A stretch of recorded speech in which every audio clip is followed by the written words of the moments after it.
out here working on this cooler ice machine. Let me show you what I found out was wrong. Uh, but the problem we got two problems. One, this compressor is actually shorted. It has a short. So I'm not gonna replace the compressor. I'm gonna put a whole new unit down here, a whole new condensing unit. The evaporator I think is still good. So what I'm gonna do, I'm gonna actually disconnect this unit and pressurize the evaporator and make sure I don't have any leaks in the evaporator. So I can keep the evaporator and just replace the condensing unit, but the compressor is shorted out. We got our water hooked up, so our water works fine. And I actually, as you see there, I actually learned. I had the water hose sitting out here with this hot water, and so it kept giving me errors when I kept trying to fill it up because the water was so hot sitting out here in the hot sun. So you actually have to purge the water if the water is too hot. That's what that's for, to purge it. When you put the filter on too, to purge it out. So I purged the hot water out. It started making ice, but let me show you.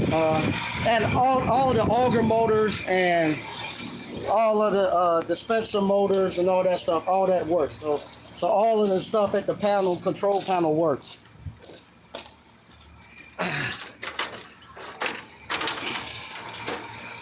And here at the ice maker works. It makes ice. But I got two problems. You see right there, that's the actual pressure switch. That switch right there actually was bad, and so somebody actually jumped it and put that one on, and it'll work. But I just don't like it there. I think those will leak eventually. I would much rather have it the way it's supposed to be. And also the control panel, it works, but the actual display right here, that display is out. So that control panel, everywhere I'm looking, is about $700. So, and if I could get it, that's another thing too. The parts right here for these ice machines are behind, and so I would like to get this where this totally working fine. So I might go and actually try to replace that little LED display module on the boards. I might try to do that myself. If not, I actually looked into just replacing the whole ice maker unit also, and because everything else is working okay. But the two really main components need some work. It actually make ice, not making it as fast as I like. So that lets me know it's harvesting it, but not as fast as it should. That's letting me know that I am having something with the actual seal system that is probably a little low. And I bet it's low because they put that on there, and it's just leaking through there probably. So I probably could fix it, but it will make ice, and it's not making it quite as thick as I'd like to make it. So I thought about just replacing this whole unit on top and replacing the bottom one. Only thing they said it might be, they don't know when they can get another ice making unit. They haven't had one, they said, in months. So it's a waiting list to get them. So it might be a blessing, and it might not. So that'll give me time to go ahead and clean it up. And if I decide to replace the whole unit, which I'm actually really leaning towards that, I want to make this thing as trouble-free as possible. And like I say, if I can still get in on this thing, all in for less than $15,000, I'm still halfway of what I'm still way below $60,000 of what they were going to charge me for a new one. So if I could put a new ice maker on top, have a new condensing unit on the bottom, and be still all in for $15,000, I'm happy. I'm still way below that $60,000. So that's what I'm doing now. I know what the problems are. I'm gonna start looking for prices and from there I make my decision. I might, because this right here it's not integrated into nothing. It's just totally stand alone. And what happens if I hadn't to put the let me show you. Let me give me 1 second, and I'll show you how it tells when when the ice is filled up. I'll show you. It's pretty simple.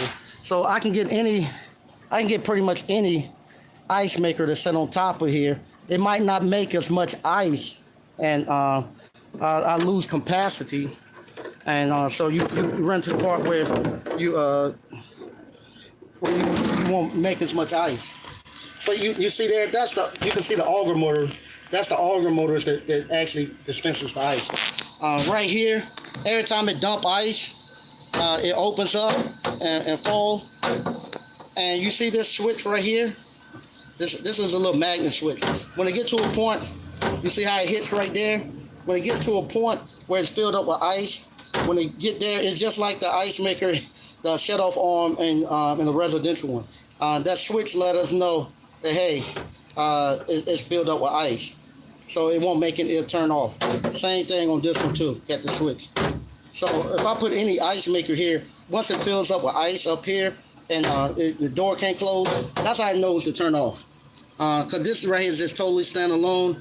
This right here is where the water feeds up. Water feeds up from here, you see.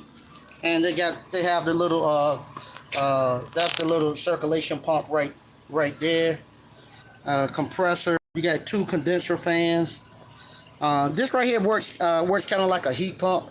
Where it actually it has like a little reversing valve where it'll actually reverse the flow of the refrigerant and send hot air through those coils to knock the ice off.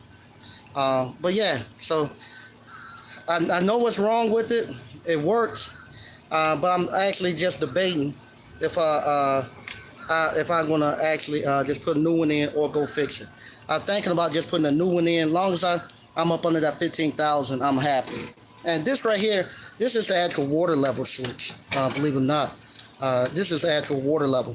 That's how I can tell when it has enough water in there. So, but yeah, so that's how this thing works. Those, if you can see it there, that's the actual gears that drives the auger motor that drives that to knock the ice down. So I checked all the controls. All the controls are fine. All I need to do now is address this actual ice maker on top, and it's pretty easy. Just I would get the forklift back out here and take the forklift and just lift this ice maker on off. Well, I wouldn't take the forklift and lift it off. I'll put the new one on. I just roll it off. But it just sets in this little groove. That you see there. The ice maker just sets in this little groove. So it's nothing special about it. Alright. So let's see. Ante and Kango, howdy Mike. Alright. Frankie, it was all dang, they knew it. Yeah, they said it made ice around about May, and then it stopped around about the beginning of May. It was making ice, and then it kind of staled off. That's normally what happens, even with seal system. When it's hot outside, it starts to knock off a little bit. But then during the cooler months, it probably works just fine. But it's still, like I say, to get a new one, this is the biggest one that they make. The company, this is the biggest one that they make. To get this one is like 100,000. Just to get into a smaller one is like 60,000. So right now I'm about 9 in. So if I have to put another 6,000 into it, I'm still just 15,000, and I'm still way below the actual me buying a new one. So when you buying it, like people say, when you buy stuff, you make your money on the buy.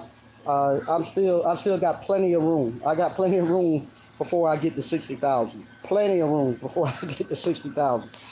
If I have to spend another 10 and be in at 19, I'm still plenty below 60,000. So this is one of the things you have to take into account when you buy stuff like this. You gotta know what it costs to get a new one, and you gotta know what it would cost to make the major repairs.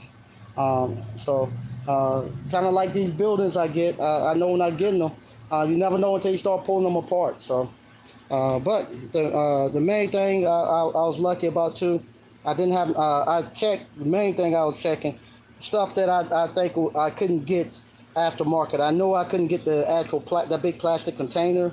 I knew I couldn't get that aftermarket. I wanted to make sure I didn't have no cracks in that, and you can see there isn't any cracks in that, so I'm happy about that. And I wanted to make sure the metal frame and stuff wasn't broken. So the metal frame and all that's good. All this stuff I can actually get it on my own and set it up here. So that's no problem. No problem at all. So I just wanted to come.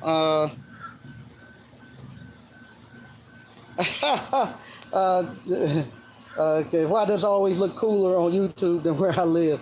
No, let me see if I can change the screen around, and you will see that I am. Let me see. You see, I am sweating. I am totally sweating out here. So I took today and actually figured out exactly what's going on with it. Now my job, my thing is now is to actually start figuring out what I'm going to do. If I'm going to actually repair it or get new, I'm pushing towards getting new. I want to have this thing just like it was when it was brand new, sitting out there and be fine. And to update, I found out too, to update to the actual, to update it to the actual card readers and stuff is pretty simple, and that's not expensive. I can do that, and so I'm gonna update it to card readers. So this something is gonna it's gonna be a minute. It's gonna probably take me several months because, like always, now Mike Sneed gotta go make some more money to jump into this thing and get it done. But at the same time, I'm actually getting the land and stuff ready, getting my houses ready. So it's not something that I have to do right now. So, but in the process, I can start doing the stuff that doesn't require me to do any money. That's me. I can start sanding it down and painting it and getting that ready, and greasing everything up. So, once again, thank y'all for watching, and I'll talk to you later.